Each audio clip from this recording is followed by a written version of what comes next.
அப்படிங்கிறது எப்படி மைண்டு பாடியில் வந்து லிங்க் ஆகுது அப்படிங்கிறத பார்க்க போகிறோங்க.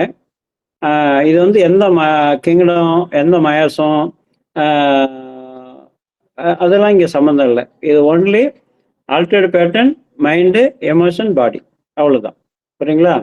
ஸோ எந்த மாதிரி எமோஷனில் இருந்தாங்கன்னா, எந்த மாதிரி ஃபீலிங்கில் இருந்தாங்கன்னா, எந்த மாதிரி மைண்டு பேட்டர்னில் இருந்தாங்கன்னா அவங்களுக்கு என்ன டிசீஸ் வரும், இது வந்து ரொம்ப யூஸ்ஃபுல்லாக இருக்குங்க நமக்கு. ஏன் அப்படின்னா, நம்ம டிசீஸை பார்த்து டிசீஸ்க்கு மருந்து தர்றதில்ல. அதுக்கு ரூட் காஸ் இருக்கக்கூடிய எமோஷனை பார்க்குறோம். எமோஷனை பார்த்துட்டு அதுக்கப்புறம் வந்து மைண்டை பார்க்குறோம். அப்போ ஓவராலாக சென்சேஷனுக்கு போகிறோம், எனர்ஜிக்கு போகிறோம். ஸோ எனர்ஜி லெவலுக்கு எக்ஸாக்ட் மருந்து பார்த்து கொடுக்குறோம். அவங்க நோய் எந்த மாதிரி நோயாக இருந்தாலும் அந்த எனர்ஜி லெவலுக்கு மருந்து கொடுக்கும்போது சரியாக போகுது. ஸோ அதனால் நாம் வந்து இந்த ரூட் காஸை வந்து கண்டுபிடிக்கிறது ரொம்ப அவசியமாக இருக்குது. கண்டுபிடிக்கிறது இல்லை, அண்டர்ஸ்டாண்ட் பண்ணிக்கிறது. இதில் கண்டுபிடிக்கிறது ஒன்றும் இல்லை. ஒரு அவேர்னஸில் இருக்கிறது, அந்த நாலேஜோடு இருக்கிறது அப்படிங்கிறது இந்த சிஸ்டத்தை அப்ளை பண்ணுறவங்களுக்கு, மெடிக்கல் சிஸ்டத்தை அப்ளை பண்ணுறவங்களுக்கு ரொம்ப யூஸ்ஃபுல்லாக இருக்கும். ஸோ அதுதான் இன்னைக்கு பார்க்க போகிறோம். இதில் நிறைய இருக்குது, கிட்டத்தட்ட ஒரு 36 ஸ்லைடு இருக்குது. இன்னைக்கு எத்தனைக்கு போக முடியுமோ அத்தனை போவோம். அதுக்கப்புறம் எப்படியும் வந்து இது எல்லாத்தையும் பார்த்தா தான் சரியாக இருக்கும். சரிங்களா? ஸோ போகலாமா?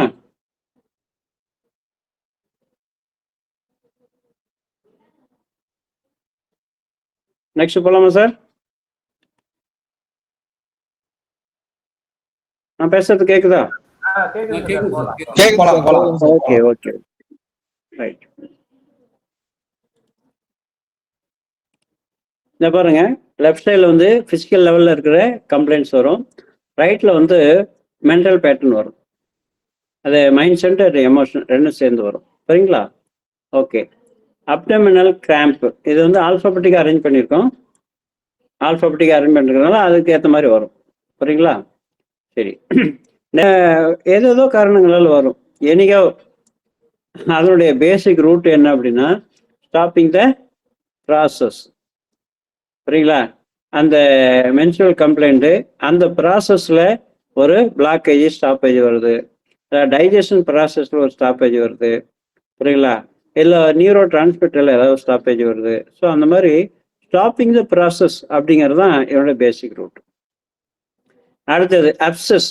பொதுவாக சீழ்கட்டிகள், அப்சஸ், கொப்பளங்கள், கட்டிகள், இதெல்லாம் ஏன் வருது? அதுக்கு பேசிக் எமோஷனல் ரூட் என்ன அப்படிங்கிறப்போ, ஃபெர்மெண்டிங் தாட்ஸ், ஓவர் ஹர்ட். புரியுங்களா? அதாவது ரொம்ப சென்சிட்டிவாக இருக்கிறாங்க. அவங்க சென்சிட்டிவ்னஸ்லேருந்து வந்து மற்றவங்க பேசுறது, நடந்துக்கிறது அவங்கள வந்து ஹர்ட்டிங் பண்ணுது, புண்படுத்துது. புரியுங்களா? Slides and revenge, slides and revenge. அதுக்கு வந்து நீங்கள் உள்ளுக்குள்ள நீங்கள் நினைக்கக்கூடியது, இப்படி பண்ணுறான் பாருங்க, இவனை என்ன பண்ணுறது தெரியல, இவன் ஏதாவது பண்ணி ஆகணும், எங்கேயாவது மாட்டி விட்டாகணும். ஸோ இப்படி ஒரு ரெவெஞ்ச் அப்படிங்கிறதும் அவங்களுக்கு வந்து இருக்கும். அது நேரடியாக செய்வாங்கன்னு சொல்ல முடியாது, பட் சப்கான்சியஸில் அங்கே ஒன்று இருக்கும். அது வந்து கட்டியா கொப்பளமா வருங்க. அடுத்தது வலி. வலி அப்படிங்கிறது பெயின் அப்படிங்கிறது, என்னை வந்து கவனிக்க மாட்டேங்கிறாங்க, என்னை சப்போர்ட் பண்ண மாட்டேங்கிறாங்க. அதாவது லாங்கிங் ஃபார் லவ். என்னை யார் வந்து என் மீது அன்பு, எனக்கு யார் ரொம்ப பிடிச்சிருக்கோ அவங்க என்ன நெக்லெக்ட் பண்ணுறாங்க, என்ன லவ் பண்ணலை, என்னை கண்டுக்க மாட்டேங்கிறாங்க. இந்த மாதிரி ஒரு விஷயங்கள். Longing to be held. அதாவது தன்னை வந்து தூக்கி வச்சுக்கணும், தன்னை வந்து கொஞ்சணும், தனக்கு வந்து தன்னை வந்து சப்போர்ட் பண்ணணும், தன்னை வந்து லவ் பண்ணணும். ஸோ இந்த மாதிரி longing for love and affection அப்படிங்க இருக்கிறவங்களுக்கு அது கிடைக்காத போது அதுதான் உடம்புல ஏதோ ஒரு வகையில், ஏதோ ஒரு இடத்துல வலியாக வெளிப்படுங்க. ஆக்னே, முகப்பரு வருது இல்லையா? Not accepting the self. இது ஏன் வந்து அந்த அடோலசன்ட் பீரியட்ல வருது அப்படின்னா,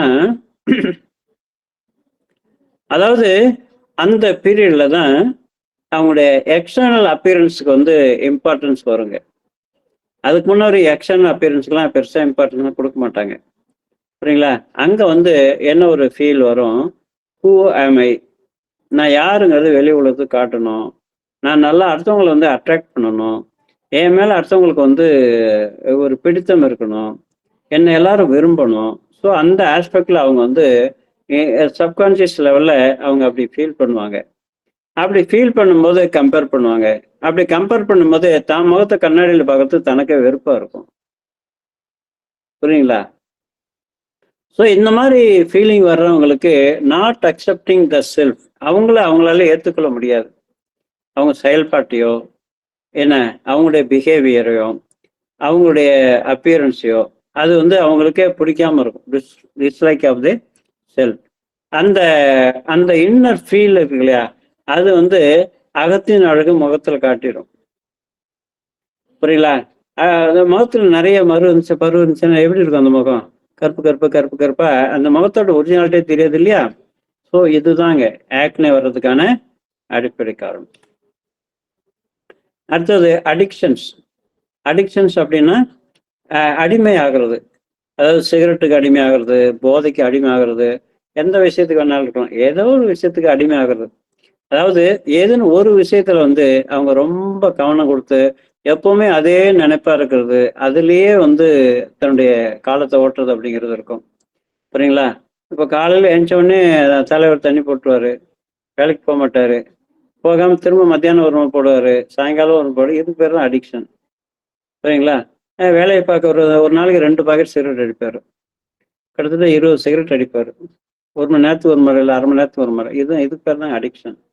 அந்த அடிக்ஷன் அப்படிங்கிறது எதுலேருந்து வருது, ஏன் அதை வந்து அந்த நீடு அவங்களுக்கு உருவாகுது அப்படின்னா, running from the self. Fear, not knowing how to love self. தன்னை எப்படி விரும்புறது, தன்னுடைய எபிலிட்டி எப்படி அண்டர்ஸ்டாண்ட் பண்ணிக்கிறது, தன்னுடைய பிஹேவியர் எப்படி வந்து அக்செப்ட் பண்ணிக்கிறது, தன்னுடைய ஒரு செயலுடைய அவுட்புட்டை எப்படி வந்து அக்செப்ட் பண்ணிக்கிறது, டோட்டலாக தன்னை எப்படி அக்செப்ட் பண்ணிக்கிறது அப்படிங்கிறதுல ஒரு ஸ்ட்ரகிள் இருக்கும் அவங்களுக்கு. அப்போ என்ன பண்ணுவாங்க, அதுலேருந்து எஸ்கேப் ஆகிறதுக்கு இதை யூஸ் பண்ணுவாங்க. அந்த தாட்லேருந்து வெளியில் வர்றதுக்கு இவங்க இதை யூஸ் பண்ணுறாங்க. அதாங்க அடிக்ஷன். ஆல்கஹாலிசம் அப்படிங்கிறது அடுத்தது, அதில் ஒரு பகுதி தான் ஆல்கஹாலிசம். Feeling of futility. அதாவது இவங்க செய்யக்கூடிய செயல் வந்து இவங்களுக்கு திருப்தியாக இருக்காது, அவரோட அவுட்புட் திருப்தியாக இருக்காது, இவங்களுக்கே திருப்தியாக இருக்காது, அடுத்தவங்களுக்கு சாட்டிஸ்ஃபை ஆகிற மாதிரி இவங்களால செய்ய முடியாது. புரியுங்களா? கில்ட்டி அப்படின்னா ஒரு என்ன சொல்றது,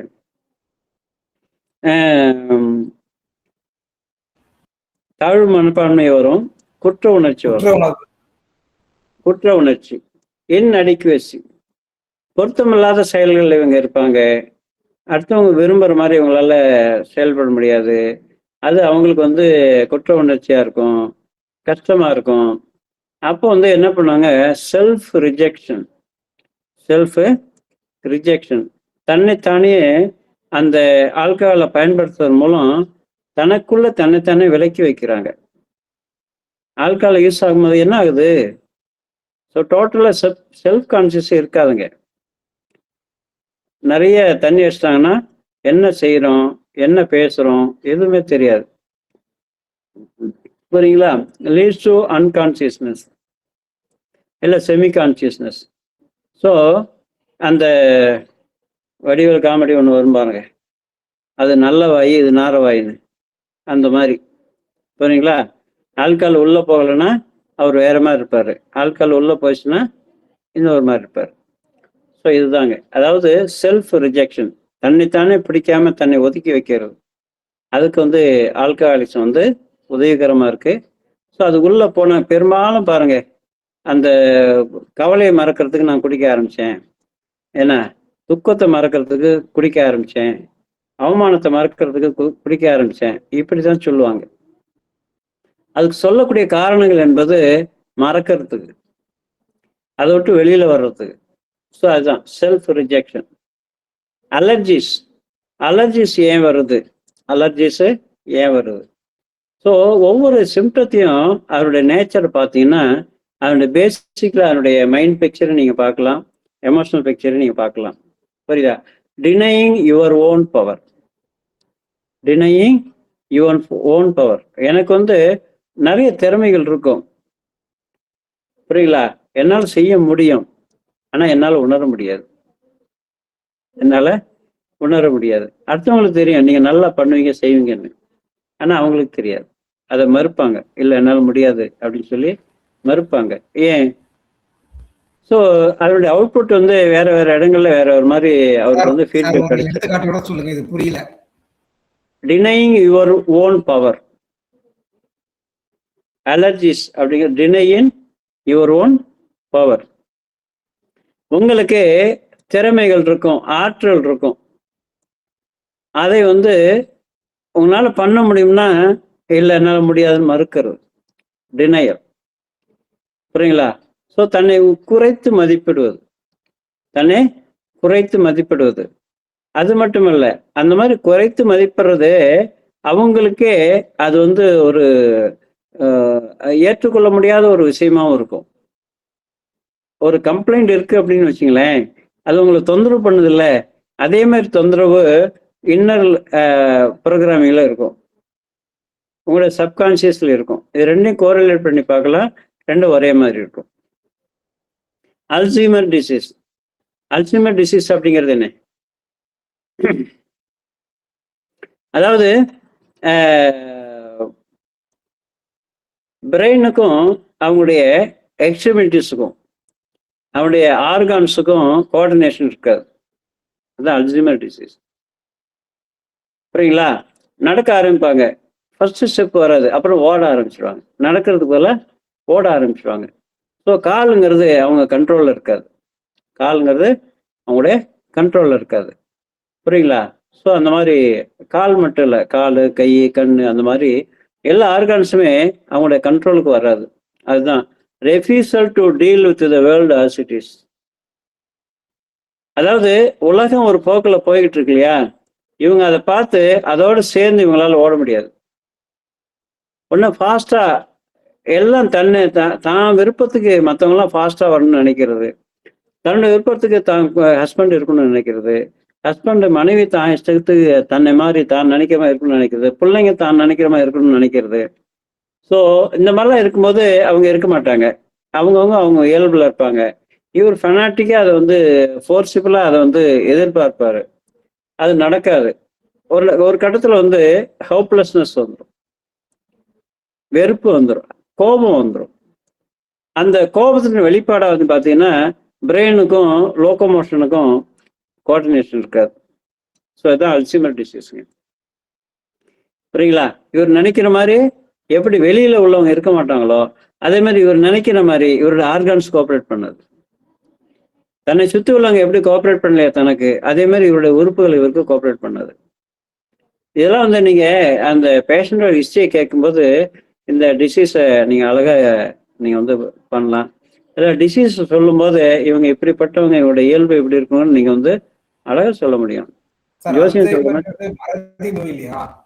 என்னதுங்க? சாரி, ஒரு நிமிஷம் இருங்க. கரெக்டா சொன்னீங்க.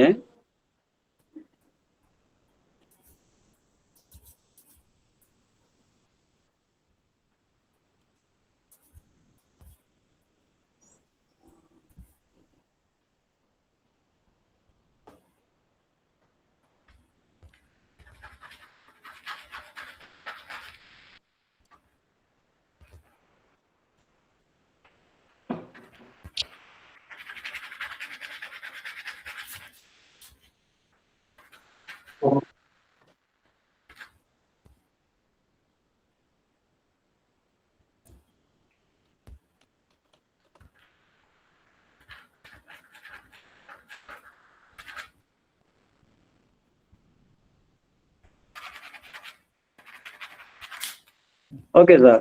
அதாவது அல்சைமர் டிசீஸ் அப்படிங்கிறது நினைவாற்றலை குறைய செய்கிறது, நினைவாற்றலை குறைய செய்கிறது. அது அல்சைமர் டிசீஸு.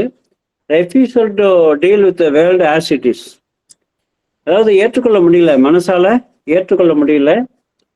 அந்த ஏற்றுக்கொள்ள முடியாத நேரத்துல வந்து பாத்தீங்கன்னா இவங்க மைண்ட் வந்து ஆஃப் கண்டிஷனுக்கு போயிடுறது, முழுமையா செயல்படாமல் போயிடுறது. அதுக்கு காரணம் வந்து ஹோப்லெஸ்னஸும் ஆங்கரும். கரெக்டாக எடுத்து கொடுத்தீங்க, நன்றி, தேங்க்யூ. அடுத்தது அமனோரியா.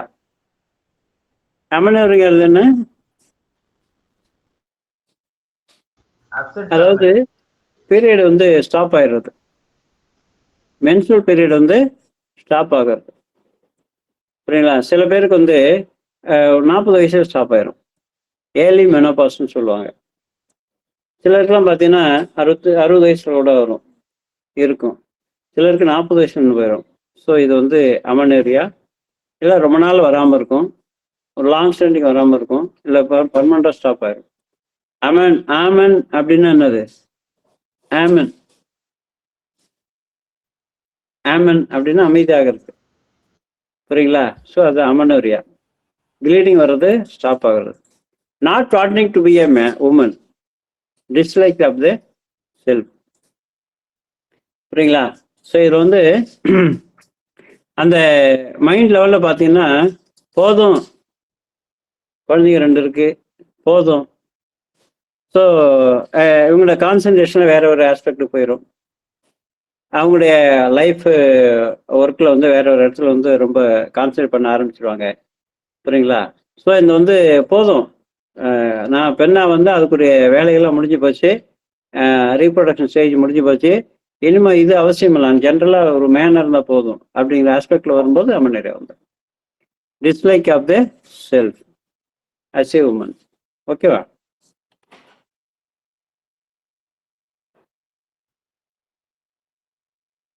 அனீமியா, ரத்தம் குறைபாடு, ரத்தம் குறைஞ்சி போயிடுது. அதாவது ரத்தம் ஏன் குறையுது? நல்லா இருந்தது தானே. ரத்தம் குறைவதற்கான அவசியம் என்ன? ஒன்று ப்ரொடக்ஷன் குறையணும், இல்லை எக்ஸ்பென்சஸ் வந்து ஜாஸ்தியாக இருக்கணும். ரத்த குறைபாட்டுக்கு அதான் காரணம். சரிங்களா? அப்போ போன் மராவில் வந்து பிளட் உற்பத்தி ஆகுறது ஒன்று குறையணும், இல்லை பிளட் வந்து வேற எங்கேயாவது. நம்ம வந்து எப்போதுமே பாடியில் 2 விஷயம் நடக்கும், ஒன்று இன்டேக்கு, இன்னொன்று எக்ஸ்கிரீஷன். இன்டேக்லேருந்து ஒரு மெட்டபாலிக் சிஸ்டத்தில் நமக்கு தேவையான உற்பத்தி ஆகிட்டே இருக்கும். எக்ஸ்கிரீஷன் அப்படிங்கிறது வெளியே அனுப்புறது. வெளியே அனுப்புறது அப்படிங்கிறது வேர்வை, லங்ஸ் ப்ராடக்ட்டு, அதாவது சளி, வேர்வை, யூரின் மோஷன், இல்லை இந்த டிசீஸ் ஏதாவது இந்த கட்டிகள் இருந்தாலும் அந்த மாதிரி வெளியாகிறது. இந்த மாதிரி வந்து மென்சுரல் பீரியட்னால இதுவாகிறது. ஸோ இப்படி வந்து எக்ஸ்கிரீஷன்ஸ் நடந்துக்கிட்டே இருக்கும். அதில் வந்து அந்த பிளட் காம்பனன்ட்ஸ் வந்து வெளியில் போயிடுறது. புரியுங்களா? ஸோ இப்போ வந்து அது வந்து டோட்டல் பிளட்டாக இருக்கும். இப்போ நாம் வந்து டோட்டல் பிளட்டு தான் பார்க்குறோம். டோட்டல் பிளட்ல வந்து yes but attitude, lack of joy, fear of life, not feeling good enough. புரியுங்களா? அதாவது அந்த பிளட் அப்படிங்கிறது தான் லைஃப் ஃப்ளூயிட். அது லைஃபு ஃப்ளூயிடு. புரியுங்களா? அது இல்லைன்னா உடம்புடைய அந்த மெட்டபாலிக் சிஸ்டமே வந்து ஸ்டேபிளாக நடக்காது. அவங்களுக்கு எனர்ஜி இருக்காது. புரியுங்களா? பெரும்பாலான எல்லா ஆக்டிவிட்டீஸ்க்கும் பிளட் வந்து ரொம்ப அவசியமாக இருக்கு. புரியுங்களா? ரத்த சோகை வந்துருச்சுன்னா அவங்களால மூச்சு வாங்க, நடக்க முடியாது, ஓட முடியாது, கடுமையான வேலை பார்க்க முடியாது. இப்போ இதெல்லாம் அவருடைய பை ப்ராடக்ட். புரியுங்களா? அப்போ ஏன் அப்படி இருக்கு அப்படின்னா, வாழ்க்கையே அவங்களுக்கு வந்து பயமா இருக்கு. வாழ்க்கையில வந்து ஒரு என்ஜாய்மெண்ட் இல்லை, எதிர்காலத்தை நினைச்சா பயமா இருக்கு. வாழ்வு என்பதே பயமா இருக்குது. புரியுங்களா? பிடிக்கல. ஆமா, ஆனா என்ன பண்றது, அப்படிதான் இருக்கு. புரியுங்களா? ஸோ இந்த ஒரு ஃபீலிங்ல இருக்கிறவங்களுக்கு அனிமிக் வரும், ரத்தம் குறையும். அப்ப ரத்தம் வந்து ஃபுல்லா இருக்கணும்னா என்ன வேணும்? லைஃப்ல ஒரு என்ஜாய்மெண்ட் இருக்கணும், லைஃப்ல ஒரு பிடிப்பு இருக்கணும். லைஃப்ல ஒரு பிடிப்பு இருக்கணும். வாழ்க்கையை வந்து அனுபவிச்சு வாழணும். இது இல்லை அப்படின்னா பிளட் குறையும். புரியுங்களா? அதாவது ஒன்றும் இல்லை, ஒரு குழந்தை வந்து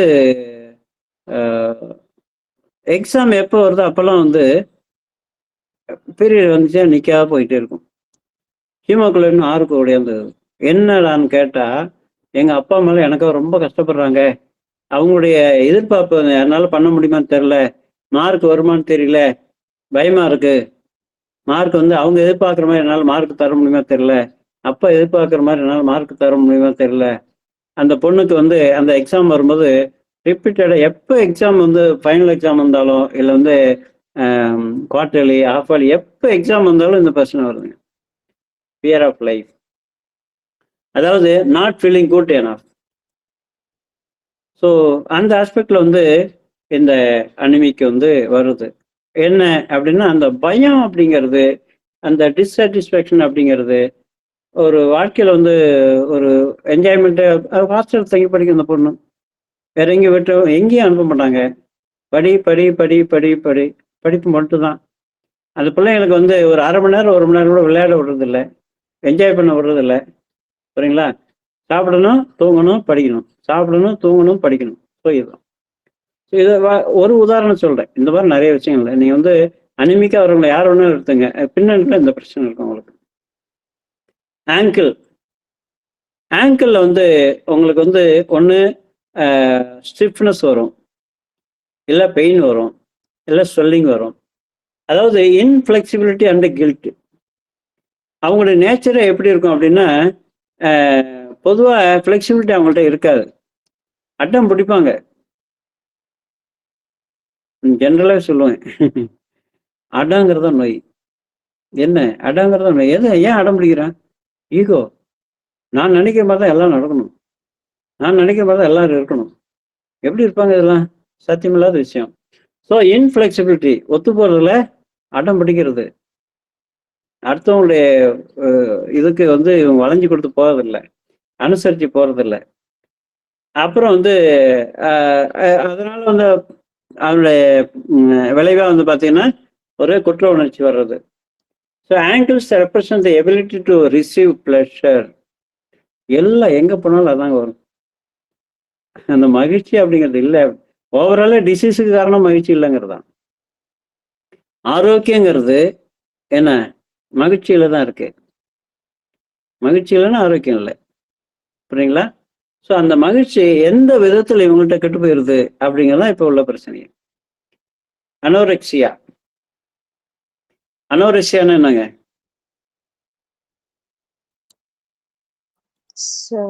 eating disorder. Eating disorder.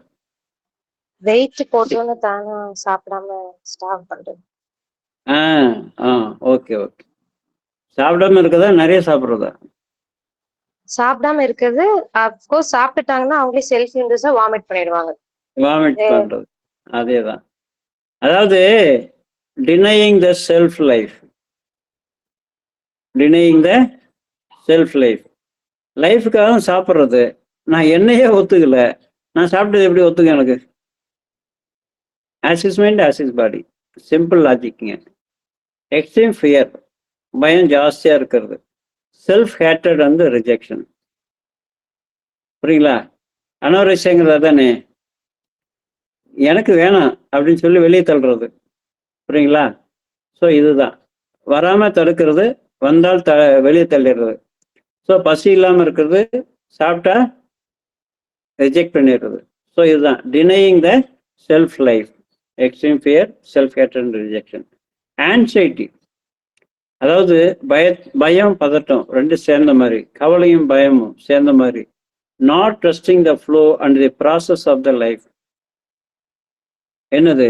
Not trusting the flow and the process of life. ஒரு விஷயம் போயிட்டே இருக்கு, குழந்தை வந்து ஒரு 70% மார்க் எடுத்துக்கிட்டே இருக்கு. ஐயோ ஐயோ மெடிக்கல் போகணுமே, 90 வரணும், 95 வரணும், 90க்கு மேலே வரணும். போகிற போக்கில் போக விட்டு அதுக்கு என்ன நம்ம உதவி செய்யணும் அப்படின்னு பார்க்காம அந்த நேரடியாக டார்கெட்டை ஃபிக்ஸ் பண்ணிடுறது. டார்கெட்டை ஃபிக்ஸ் பண்ணிடுறது. சரிங்களா? போக முடியாம தவிக்கும் போது வரக்கூடியது அந்த ஆன்சைட்டி அப்படிங்கிறது, பதட்டம். இன்னும் வேகமா, இன்னும் வேகமா அப்படிங்கிற அளவுல வந்து இருக்கக்கூடியதான் ஆன்சைட்டி அப்படிங்கிறது. ஸோ ஜென்ரலா எல்லாரும் இதை ஃபீல் பண்ணக்கூடியதுதான். அதாவது மோர் தேன் தேர் கெப்பாசிட்டி. அவங்க வந்து தனக்கு டார்கெட் ஃபிக்ஸ் பண்ணிக்கலாம், இல்லை அடுத்தவங்களை வச்சு டார்கெட் ஃபிக்ஸ் பண்ணிக்கலாம். அது தன்னுடைய இன்னபிலிட்டியா இருக்கலாம், இல்லை அடுத்தவங்களுடைய இன்னபிலிட்டியா இருக்கலாம். எதா இருந்தாலும் சரி, இவங்க வந்து எதிர்பார்ப்புக்கு தகுந்த மாதிரி லைஃப் போகலை. அதான் not trusting the flow and the process of the life. வாழ்க்கையை போற போக்கில் போக விட்டு அதுல நம்பிக்கையோடு வாழ முடியாம இருக்கிறவங்களுக்கு வரக்கூடியதான் ஆன்சைட்டி. Appetite excessive. நிறைய பேசுறேங்க. வந்தா என்ன பண்ணுங்க, 7 சப்பாத்தி அடிச்சுட்டு ஒழுங்கா போய் படுத்துருவேன். 7 சப்பாத்தி, சாரி பரோட்டா. இன்னொருத்தர் சொல்றாரு, ரொம்ப கோவம் வருது, என்ன பண்ணுங்க, இம்மிடியட்டா போய் பிரியாணி சாப்பிடுவேன். கப்புன்னு ஒரு ஃபுல் பிரியாணி அடிச்சா அந்த கோவம் குறைஞ்சிடும். அப்ப என்ன ஆகுது, அங்கே கோவப்படும்போது என்ன ஆகுது, ஃபியர், பயம் கோபம் வரும்போது நீடிங் ப்ரொடெக்ஷன், ஜட்ஜிங் தி எமோஷன்ஸ். புரியுங்களா? அந்த எமோஷன்ஸ் வந்து சரி இந்த இடத்துல வந்து இவ்வளவுதான் கோவப்படணும், இதுக்கு மேல கோவப்பட்டு பிரயோஜனம் இல்லை அப்படின்னு ஒரு அண்டர்ஸ்டாண்டிங் இல்லாம பயப்படுறது. Needing protection. அதாவது ப்ரொடெக்ஷன் அப்படின்னா இவங்களோட இன்கேப்பபிள் இல்லாம ஒரு விஷயத்தை டீல் பண்றாங்க, இவங்க கெப்பாசிட்டியை மீறி ஒரு விஷயத்தை டீல் பண்றாங்க. இவங்களுக்கு யாராவது கைடுக்கு ஆள் இருந்தா, சப்போர்ட்டுக்கு ஆள் இருந்தா ஈஸியாக இது வந்து டேக்கிள் பண்ண முடியும். ஸோ இதனால முடியல, அப்போ எனர்ஜி சர்ன்னு இறங்கிடுங்க. சரிங்களா? அப்போ இம்மிடியட்டாக அவங்களுக்கு வந்து நிறைய சாப்பிட வேண்டியிருக்கும். இந்த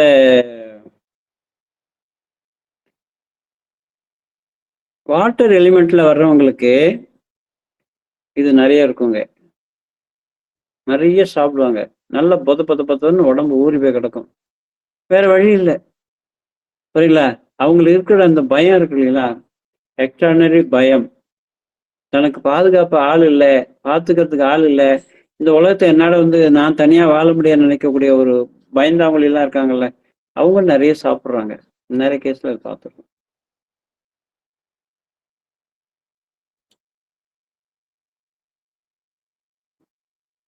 ஆர்ட்ரிஸ்,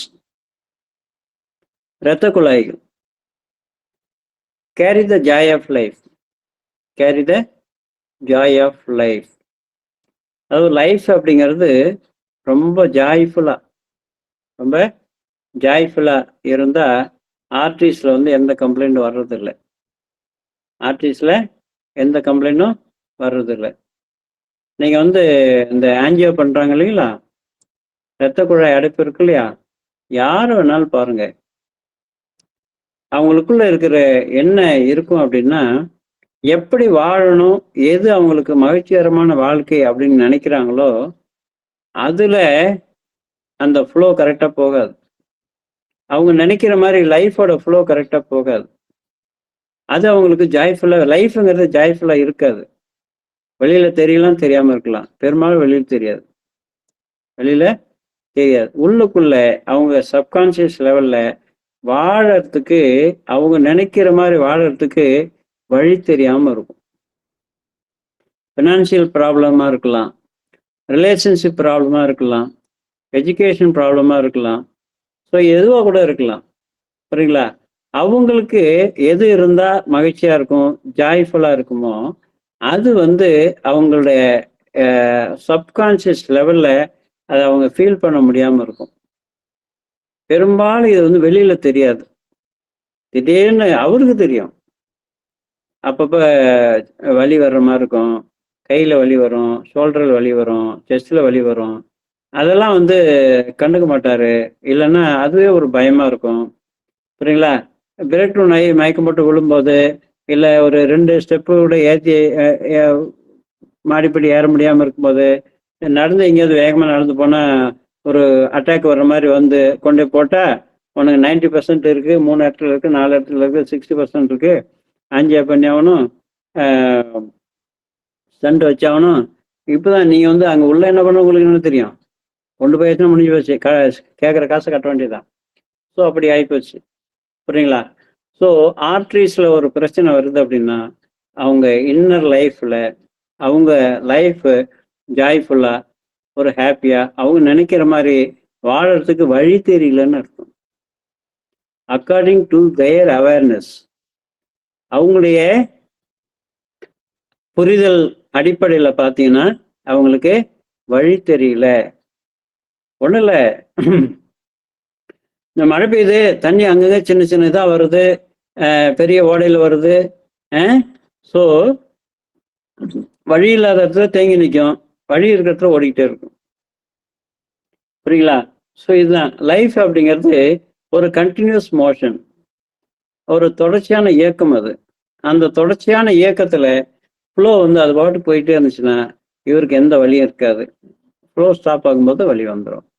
ஸோ ஆர்டிஸ்டில் ஏன் வருது அப்படின்னா லைஃபுங்கிற ஃப்ளோ, லைஃபுங்கிற ஃப்ளோ, வாழ்க்கை ஓட்டம்னு சொல்கிறாங்க பார்த்தீங்களா?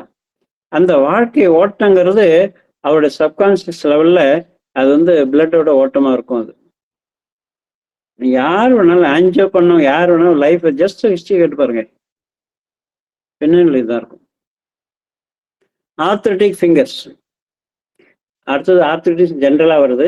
Finger, desire to punish, blame, feeling victimizer, feeling victimizer, எல்லாமே செல்ஃபா அவரே பனிஷ் பண்ணிக்கணும்னு நினைக்கிறது, பிளேம் பண்ணிக்கணும்னு நினைக்கிறது, இல்லைன்னா அடுத்தவங்களை பிளேம் பண்ண நினைக்கிறது. ஃபீலிங் விக்டிமைசர், ஃபீலிங் விக்டிமைசர், இது வந்து சப்ஜெக்டிவாக இருக்கும், அப்ஜெக்டிவாக இருக்கும். புரியுங்களா? ஸோ டிசைர் டு பனிஷ், அதாவது தண்டிக்க நினைக்கிறது, தன்னைத்தானே தண்டிக்க நினைக்கிறது, அதாவது அடுத்தவங்களை தண்டிக்கணும்னு நினைக்கிறது. பிளேமிங் பண்ணுறது, தன்னைத்தானே பிளேமிங் பண்ணுறது, அடுத்தவங்களை பண்ணுறது. So feeling of victimizer. Victimizer என்ன? அதாவது தோல்வி மனப்பான்மை. அதாவது தான் வந்து செஞ்ச வேலையில் அவருக்கு வந்து அதனுடைய அவுட்புட்லேருந்து பார்த்தீங்கன்னா திருப்தி இருக்காது, தன்னைத்தானே நொந்துக்கிறது, தன்னைத்தானே திட்டிக்கிறது, முட்டாள்தனமாக இப்படி பண்ணிட்டோமே அப்படிங்கிறது, தன்னைத்தானே பனிஷ் பண்ணிக்க இருக்கிறது, இல்லைன்னா அடுத்தவங்களை வந்து பனிஷ் பண்ண நினைக்கிறது. ஒன்றா நாள் இப்படி ஆச்சு, அந்த கடுப்பு, எரிச்சல், கோபம் இருக்கு இல்லையா, அது கண்டினியூஸாக இருக்கும்போது அங்கே ஃபிங்கர்ஸில் ஜாயின்ட் பெயின் வருது, ஆர்த்ரிட்டிஸ் வருது. ஜென்ரலாக ஆர்த்ரிட்டிஸ்க்கு என்ன ஃபீல் இருக்கும்னா ஃபீலிங் அன்லவ்டு, ஃபீலிங் அன்லவ்டு. தான் வந்து தன்னை யாரும் அன்பு செலுத்தலை, தன்னை விரும்பலை, ஒரு அந்த மாதிரி விரும்பப்படாத ஒரு ஆளாக நம்ம இருக்கிறோம், அன்பு செலுத்தப்படாத ஒரு ஆளாக இருக்கிறோம், ஒரு தனியாக இருக்கிறோம். ஸோ இந்த மாதிரிலாம் ஒரு ஃபீல் இருக்கும். கிரிட்டிசிசம், தன்னை வந்து கிரிட்டிசைஸ் பண்ணிகிட்டே இருக்கிறாங்க, எதை செஞ்சாலும் கிரிட்டிசைஸ் பண்ணுறாங்க, நல்லது செஞ்சாலும் சரி எப்போ பாரு கிரிட்டிசைஸ் பண்ணிக்கிட்டே இருக்கிறாங்க. அதாவது அந்த அளவுக்கு இவங்களுடைய அவேர்னஸ் கம்மியாக இருக்கும். நம்ம அடுத்தவங்களும் நல்லதான் செஞ்சிட்டு இருக்கோம், நல்லா சர்வீஸ் பண்ணுறோம், வந்த இடத்துல நல்லா சர்வீஸ் பண்ணிகிட்டு இருக்கோம், குழந்தைகளை பார்த்துக்கிறோம், கணவரை பார்த்துக்கிறோம், மாமியாரை பார்த்துக்கிறோம், இருந்தாலும் திட்டிகிட்டே இருக்கிறாங்களே. அந்த திட்டுறது அப்படிங்கிறத எதிர்த்து மேனேஜ் பண்ண முடியாத ஒரு கெப்பாசிட்டி இல்லாத ஆளுங்க இருக்காங்க பாருங்க, அவங்க தான் இவங்க. ரிசன்மெண்ட், வெறுப்பு. ரெமட்டட் ஆர்த்ரிட்டிஸ் அப்படிங்கிறது ஃபீலிங் விக்டிமைஸ்டு. நான் இவ்வளோ செஞ்சும் எனக்கு வந்து பிரயோஜனப்படலையே அப்படிங்கிற ஆஸ்பெக்டில் பார்க்கும்போது இனிமே செய்யாட்டியும் தான் என்ன. அப்போ இந்த ஆர்த்ரிட்டிஸ் வந்து இவங்களை மூமெண்ட்டை அரெஸ்ட் பண்ணி இதனால தான் இதால் செய்ய முடியல அப்படிங்கிற அளவுக்கு இவங்களை காப்பாற்ற வைக்கிறது. அதுதான் arthritis. Lack of love, chronic bitterness, அந்த வெறுப்புணர்ச்சி, கசப்புணர்ச்சி. டீப் கிரிட்டிசிசம் அத்தாரிட்டி, அதாவது ஹை அத்தாரிட்டி. ஆஃபீஸ்லாம் இருக்கணும் அவசியம் இல்லை, வீட்டில் இருக்கணும் தான். வீட்டில் இருக்கவங்க, ஸ்கூலில் இருக்க ஒரு டீச்சராக இருக்கலாம், ஒரு பேஷண்ட் அப்படி தான். ஒரு டீச்சர் வந்து 9th படிக்கும்போது ஒரு செய்யாத இன்னொரு பிள்ளை ஏதோ பண்ணுச்சு, அது இது பண்ணதான் கூப்பிட்டு பனிஷ் பண்ணி அது வந்து அந்த வருஷம் ஃபுல்லாக அந்த அந்த குழந்தை வந்து அந்த டீச்சர் கிரிட்டிசைஸ் பண்ணி அதுக்கு வந்து ஆல்மோஸ்ட் வெரி ஸ்ட்ராங் ஆர்த்ரைட்டிஸ் வந்துருச்சு. பல மோர் தென் 15 இயர்ஸ் அது வந்து ஆர்த்ரைட்டிஸில் இருக்கு. இப்போ வயசு வந்து 35 இருக்கும், கல்யாணம் ஆகல. ஸோ அதுக்கப்புறம் வந்து வேற ஆப்ரேஷன் அது எல்லாம் போய் ஆல்மோஸ்ட் பெட்ரிட்டனாக இருக்கு. காரணம் என்ன அப்படின்னா, ஸ்கூல்ல இந்த பொண்ணை வந்து ஒரு டீச்சர் வந்து அவ்வளோ டார்ச்சர் பண்ணியிருக்கு. வெறுப்பு, கோபம். ஸோ இதெல்லாம் வந்து என்னுடைய ஃபீலிங்காக இருக்கு. Feeling very புட்டப்பான். ஸோ இதெல்லாம் சேர்ந்து ஆர்த்ரைட்டிஸுக்கு காரணமாக இருக்கு. இப்போ இதுலேருந்து என்ன புரியுது? இப்போ எல்லா டிசீஸையும் பார்த்துக்கிட்டே வர்றோம். என்ன புரியுதுன்னு பாருங்க. ஒரு லைஃப் அப்படிங்கிறது ஜாய்ஃபுல்லாக இருக்கணும், என்ஜாய்ஃபுல்லாக இருக்கணும், ஹாப்பியாக இருக்கணும். லைஃப் அப்படிங்கிறது டேக்கடிஷன் போகணும். இதெல்லாம் எங்கே தான் இல்லையோ அங்கெல்லாம் எந்த ரூபத்தில் அவங்களுடைய அவேர்னஸ் இருக்கோ, அவங்களுடைய லைஃப் கான்செப்ட் இருக்கோ, அதுக்கு தகுந்த மாதிரி அவங்களுடைய நோய் வருதுங்க. ஆஸ்துமா அப்படிங்கிறது என்ன அப்படின்னா, ஸ்மூத்தர் லவ். இன்னும் ரொம்ப இது ஒரு குழந்தைய எப்படி கையாளுவோம், அந்த மாதிரி இவங்க எத்தனை வயசானாலும் இவங்களை கையாளணும். Longing for love. அப்புறம் இவங்க எதையும் இழந்த மாதிரி ஒரு ஃபீல் வரக்கூடாது. Inability to breath for once self. புரியல? ஒரு பேர்டனா தெரியக்கூடாது. இவங்க மேல எதுவும் ஃபோர்ஸிபிளா இருக்கக்கூடாது. ஒரு ஆஸ்மா வந்துச்சுன்னா என்ன ஃபீல் இருக்கும் பாருங்க. மேல ஏதோ பாறாங்களை வச்சு அழுத்துற மாதிரி இருக்கும். இது லங்ஸ் எக்ஸ்பென்ஷன் ஆகாது. யாரோ மேல வந்து வச்சு அழுத்துற மாதிரி, பாறாங்களை வச்ச மாதிரி, டைட்டா பெல்ட் போட்டு டைட் பண்ண மாதிரி, இரும்பு பட்டை போட்டு டைட் பண்ண மாதிரி, இப்படிலாம் இருக்குது இல்லையா? இது என்னது? எதனுடைய ரிசம்பிளன்ஸ்? இது எதனுடைய ரிசம்பிளன்ஸ்? என்னை வந்து ஒரு குழந்தை மாதிரி பார்க்காம, ஒரு லவ் அண்ட் அஃபெக்ஷன் அன்கண்டிஷனலாக கொடுக்காம, என்ன லவ் கொடுக்கறது இல்லை, அதுக்கப்புறம் சப்ரஸ்டு கிரையிங், அழ வைக்கிறது. அப்படின்னா குழந்தைன்னா தானம் விட்டு அழுதுரும். வயசாக உள்ளுக்குள்ள அழ ஆரம்பிப்பாங்க. அது ஆஸ்துமாவை மாறும். இதுதாங்க. அதாவது லாங்கிங் ஃபார் லவ் அப்படிங்கிறது இல்லைன்னா ailment from loss of loved one. எதை இவங்க ரொம்ப விரும்புகிறாங்களோ அதை இழக்கிறது.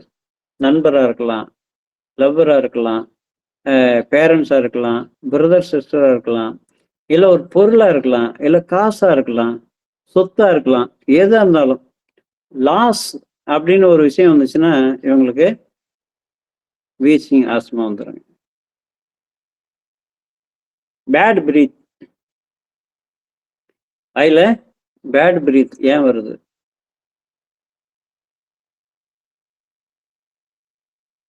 பொதுவாக இன்டெஸ்டின் சிஸ்டத்தில் இருக்கக்கூடிய விஷயத்த நாக்கு வந்து கண்ணாடி மாதிரி தெரிவிக்குங்க. புரியுங்களா? இந்த ஜெலஸு, இந்த வயிற்றெரிச்சல்னு சொல்கிறாங்க பாருங்க. ஸோ இந்த மாதிரி அதாவது ஒரு கோபம், ஜெலஸு, ரெவெஞ்சு, இந்த மாதிரியான எண்ணங்கள் அப்படிங்கிறது இது பலருக்கு நம்ம இப்படிலாம் இருக்குமா அப்படிலாம் தோணும். அது உள்ளுக்குள்ள டாக்டர் நம்மள மாதிரி டாக்டர் பார்த்தா சொல்ல முடியும். எப்படி நீங்கள் இந்த மாதிரி இருக்கிறீங்க அப்படிங்கிறத சொல்ல முடியும். அவங்களால புரிஞ்சிக்க முடியாது. அது ரொம்ப சட்டிலாக இருக்கும் உள்ள. எக்ஸ்பீரியன்ஸஸ் பேக்கிங் அப். புரியுங்களா? ஸோ இது வந்து பார்த்தீங்கன்னா அந்த ரொம்ப பதட்டப்படுறவங்க, ரொம்ப கோவப்படுறவங்க, ரெவெஞ்சில் இருக்கிறவங்க, அது வந்து இன்டர்னல் டர்புலன்ஸ் ரொம்ப ஜாஸ்தியாக இருக்கும். அந்த உடல் இயக்கமே வந்து பார்த்தீங்கன்னா சீராக இருக்காது. அப்போ அது வந்து பெரும்பாலும் அந்த செரிமான சிஸ்டத்தில் வந்து போய் அஃபெக்ட் பண்ணும். அது வந்து அங்கே உள்ளேருந்து வர்றதா அந்த பேட் பிரீத். அது வாயில் வர்றது கிடையாது. அது வந்து பிரீத்திங் பண்ணும்போது அங்கே உள்ளேருந்து வர்றதா, ஈசோபேகஸ்லேருந்து வரக்கூடியது. சரிங்களா? ஸோ அந்த பேட் பிரீத் ஏன் வரும்னா ஆங்கர் அண்ட் ரெவெஞ்ச் தாட்ஸ். அதான் முக்கியம். Loss of balance.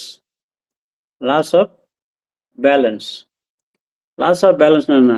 தள்ளாடுறது, மயங்கி விழுறது, மயங்கி விழுறது. புரியுங்களா? அதாவது கேரிங்காக இருக்கிறது. ஸோ இப்படிலாம் சொல்லுவாங்க அவங்க, loss of balance. So loss of பேலன்ஸுங்கிறது எப்படி வருது?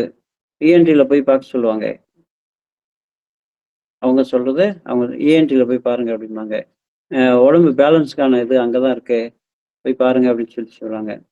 நாம் எங்கே பார்ப்போம்? அவங்களோட தாட் ப்ராசஸ் எப்படி இருக்குன்னு பார்ப்போம். தாட் ப்ராசஸ் எப்படின்னு தாட் ப்ராசஸே ஒரு ஸ்கேட்டர்டாக இருக்கு, ஒரு சிஸ்டமேட்டிக்காக இல்லை, ஒரு ஆர்டர்லியாக இல்லை. புரியுங்களா? ஸோ எப்போ எதை யோசிக்கணும், எப்போ எதை செய்யணும் அப்படிங்கிற ஒரு ஒழுங்கு தாட் ப்ராசஸ் இல்லைன்னு வச்சுங்களேன், அந்த பிரெயின் வந்து அவனுடைய பிரெயினுடைய ப்ராசஸ் வந்து ஒழுங்கா இல்லைன்னு வச்சுங்களேன், அப்போ லோக்கோமோட்டர் சிஸ்டம் எப்படி ஒழுங்கா இருக்கும்? As is mind as is body. புரியுங்களா? ஸோ அங்கே வந்து அங்கே வேவரிங்காக இருக்கிறது, ஸ்கேட்டர்டாக இருக்கிறது, ஒரு சென்டர்டாக இல்லாமல் இங்கேயும் அங்கேயும் தாவிக்கிட்டு இருக்கிறது, இதை செய்யறது அதை செய்யறதா ஒன்றும் இல்லைங்க. இந்த பக்கம் டேபிள் இருக்கு, இந்த பக்கம் இன்னொரு கட்டில் மாதிரி ஏதோ ஒன்று இருக்கு. டேபிளில் வந்து ஒரு கிளாஸ் இருக்கு, கட்டில் மேலே ஒரு பனியன் இருக்கு, ஏதோ ஒரு கிளாத் இருக்குன்னு வச்சுங்களேன். கிளாத்தை எடுக்கணும்னு போவாங்க, டேபிளில் இருக்கிற டம்ளர் எடுப்பாங்க. இதாங்க பேலன்ஸ் இல்லாமல் இருக்கிறது. புரியுங்களா?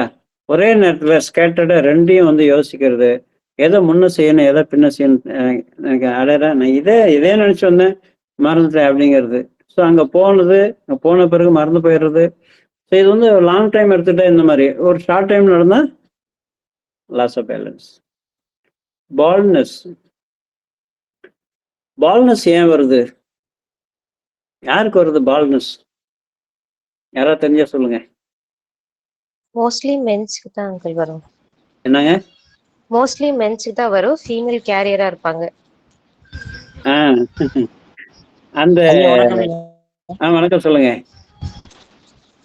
சார். அவங்க இந்த ரொம்ப யோசிச்சு அந்த பேனுக்கு அடியிலே வேலை செய்யறவங்களுக்கு ரொம்ப கால்குலேட்டிவ் மைண்டு, ஹீட்டு, இதுல எல்லாம்னால பால் ஹெட் வரலாம் சார். நன்றி சார். ஆமா, அதாவது ஒண்ணு ஜெனட்டிக்கா இருக்கும், இன்னொன்னு வந்து அவருக்கு ஆரம்பத்துல நல்லா முடி இருக்கு, முதல் ஜெனரேஷன் இவர் தான் அப்படின்னா அங்க வந்து fear, tension, trying to control every thing. பெரும்பாலும் அதிகாரி வந்து வழுக்கையை காமிப்பாங்க, பார்த்துருக்கீங்களா படத்துலலாம்? பெரும்பாலான அதிகாரிகள்லாம் வழுக்கையா காமிப்பாங்க. புரியுங்களா? அது சும்மா வர்றதில்ல, அது அந்த மாதிரி இருக்கிறதுனால வர்றதுதான்.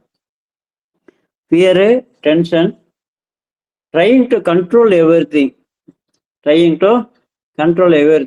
என்னது? மண்டை பிச்சுட்டு அலையிறது தான், வேற ஒன்றும் இல்லை. அந்த வார்த்தைகள்லாம் சும்மா வர்றது இல்லைங்க. புரியுதா? அந்த ஜெலஸ் இருக்கும்போது அந்த அல்சர் வர்றது, உனக்கே வயிற்றுச்சல், அவனுக்கு இருந்து போகுது, அவன் வச்சிருந்தா உனக்கே வயிற்றுச்சல்னு கேட்குறாங்கல்ல. ஸோ அந்த மாதிரி மண்டையை பிச்சுக்கிறது அப்படிங்கிறது ஃபியர். டென்ஷன் ஃபியர்லாம் ஏன் வருது? தான் நினைக்கிற மாதிரி நடக்கல, தான் நினைக்காதது நடந்து போயிடுது, எனக்கு பாதிப்பானது நடக்குது, எனக்கு வேண்டியது நடக்க மாட்டேங்குது. இது ரெண்டும் தான் டென்ஷன், பயத்துக்கு காரணங்க. அது யாருக்கு ஜாஸ்தியா இருக்கும்? யார் அந்த மாதிரி தன்னுடைய கண்ட்ரோல்ல எல்லாத்தையும் வச்சுக்கணும்னு நினைக்கிறாங்களோ அவங்களுக்கு ஜாஸ்தியா இருக்கும். ஸோ முடிய பிச்சுக்கிறது அப்படிங்கிறது பிச்சுக்காமலே முடி போயிடும், அவ்வளவுதான். இதுதான் பேலன்ஸ். டைம் ஓவர் ஆயிடுச்சுன்னு நினைக்கிறேன். சரி, இந்த ஸ்லைட்ல முடிச்சுக்கலாம். இல்ல நாளைக்கு பார்க்கலாம் அடுத்த கிளாஸ்ல. சார் இந்த பிபிடிய நல்ல அருமையான விஷயம் சார். இந்த பிபிடி அப்படியே கொஞ்சம் தமிழ் படுத்தி எங்களுக்கு பிபிடி இந்த வாட்ஸ்அப் குரூப்ல போடுங்க. சரி சரி, எனக்கு என்ன பண்ணுங்க, வாட்ஸ்அப்ல 100 பேருக்கு மேல இருக்காங்க, எல்லாருக்கும் இது பயன்படாது. யார் வேணும்னு நினைக்கிறீங்க? ரொம்ப பயன்படுற விஷயம். அதாவது நான் சொல்றேன், இல்ல எல்லாருக்கும் பயன்படும். 30 பேர் தான் வரீங்க, தேவையில்லாதவங்க இதையும் கொடுத்துக்கிட்டு. யாருக்கு வேணுமோ எனக்கு வந்து சார் ஸ்லைட் ப்ளீஸ்னு ஒரு சின்ன ஒரு மெசேஜ் போடுங்க, அவங்களுக்கு ரிட்டர்ன் அனுப்பிச்சு விட்டுறேன். Okay sir, thank you sir, thank you. Logic புரியுதா? ஓகே சார் புரியுது சார். ஆ? ஓகே சார் புரியுது. ஆமா, இது முன்னாலே நீங்க படிச்சுட்டு வந்துட்டீங்கன்னா, இல்ல நீங்கள கூட நல்லா அழகா குரூப் டிஸ்கஷன் தானே, என்ன இருக்கு? உங்களுக்கு தெரியாதெல்லாம் நான் ஒன்றும் பேசல. இல்ல சரிங்களா? இருந்தாலும் குரூப் டிஸ்கஷன் சார். இந்த கொஞ்சம் மெனக்கட்ட வேலை தான். கொஞ்சம் தமிழ் படுத்திருந்தா இதே பவர் பாயிண்ட தமிழ்ல இருந்துச்சுன்னா இன்னும் கொஞ்சம் நல்லா இருக்கும் சார். நீங்க சரி, சொல்றது யாரோ டைம் புரியுதா? இருந்தா தமிழ்ல தான் சொல்றீங்க. யாரோ தமிழ்ல டைம் தான் இருந்தா சொல்றீங்க. பண்ணி கொடுங்களேன். எனக்கு வந்து எனக்கு வந்து சரி சார். சார் நான் முயற்சி பண்ணி பண்றேன் சார். சரி, ஓகே இதை அனுப்பிச்சு தேங்க்யூ விடுறேன். சார். சாருக்கு தேங்க்யூ. யாரு யாரு யார் சொல்றீங்க? திருவள்ளுவன். யார் இப்ப சொன்னது? யார்? திருவள்ளுவன். திருவள்ளுவன் சார். உங்களுக்கு அனுப்பிச்சுடுறேன். இப்ப ஆசிட்டிஸ் யாருக்கு வேணுமா ஸ்லைட் பிளீஸ்னு ஒரே ஒரு அந்த குரூப்ல மெசேஜ் போடுங்க, இல்லைன்னா எனக்கு பர்சனல் மெசேஜ் போடுங்க, அனுப்பிச்சு விட்டுறேன். புரியுதா? ஒரு 120 130 பேர் இந்த குரூப்ல இருக்காங்க, ஆனா எல்லாரும் வர்றது இல்லைங்க. யூஸ்ஃபுல்லானது சார். யூஸ்ஃபுல்லானது இது கிளாஸ்ங்கிறத விட இது மென்டலி ஆன்மீகத்துக்கு இதுக்கும் தொடர்புள்ள மெசேஜ். இதெல்லாம் எல்லாருக்கும் உடம்புக்கும் மனசுக்கும் எப்படி தொடர்பு இருக்குங்கிறத இதுல இருந்து தெரிஞ்சுக்க வேண்டியதா இருக்கு. நான் இதுலயே சில இதெல்லாம் ரொம்ப ஆழமா இருக்கலாம் கட் பண்ணிட்டேன். ஓகே, பரவாயில்ல. ஏன்னா இதுவே நமக்கு அதிகமா தெரிஞ்சது. அதனால இன்னும் ஃபுல் இதுன்னு பாத்தீங்கன்னா கிட்டத்தட்ட இன்னும் ஒரு 10 ஸ்லைட் சேர்ந்து வரும். இதுவே நமக்கு அதிகபட்சம் தான், நம்ம லெவலுக்கு அதிகபட்சம் தான். சரிங்களா? நம்மளுடைய டைம் கோல்டன் பீரியடா இருக்கு சார். ஒரு செகண்ட் கூட வேஸ்ட் பண்ண வேண்டாம்னு நினைக்கிறேன். சரிங்க. சரி, நான் வந்து இப்போ இதை ஓகே, இப்போ 5 ஸ்லைடு பார்த்துருக்கோம். இது 6வது ஸ்லைடு ஆரம்பிச்சிருக்கோம். போதும், மணி 9:26. நேரத்தோடு நம்ம ஆரம்பிச்சு நேரத்தோடு முடிப்போம். வர்றவங்க 5 நிமிஷம் முன்னால் வாங்க, 10 நிமிஷம் முன்னால் வாங்க, பேசிக்கிட்டு இருக்கலாம். அப்புறம் கரெக்டாக டைமுக்கு ஆரம்பிச்சு டைம் முடிச்சிடலாம். சரிங்களா? எல்லாருக்கும் ஒரு பிளான் இருக்குல்ல. 9:15 சொல்லிட்டேன். 9:15 மேலே ஒரு 5 நிமிஷம் வேணா தள்ளலாம், அதுக்கு மேலே தள்ள முடியாது. அதே மாதிரி 8:30னா 8:30க்கு மேக்ஸிமம் நான் வந்துடுறேன், முடிஞ்ச அளவுக்கு வந்துடுறேன். சரி, நல்லது. Okay, very good. இதை தொடருவோம். ஸ்லைடு வேணுங்கிறவங்க எனக்கு வந்து மெசேஜ் போடுங்க, இமீடியட்டாக நான் அனுப்பிச்சி விட்டுறேன். அதில் ஒன்றும் எனக்கு ஒன்றும் பிரச்சனை கிடையாது. யார் பயன்படுத்துகிறாங்களோ அவங்க கொடுத்தா போதும்னு நினைக்கிறது தான் நான், வேற ஒன்றும் இல்லை. Thank you sir. தேங்க்யூ.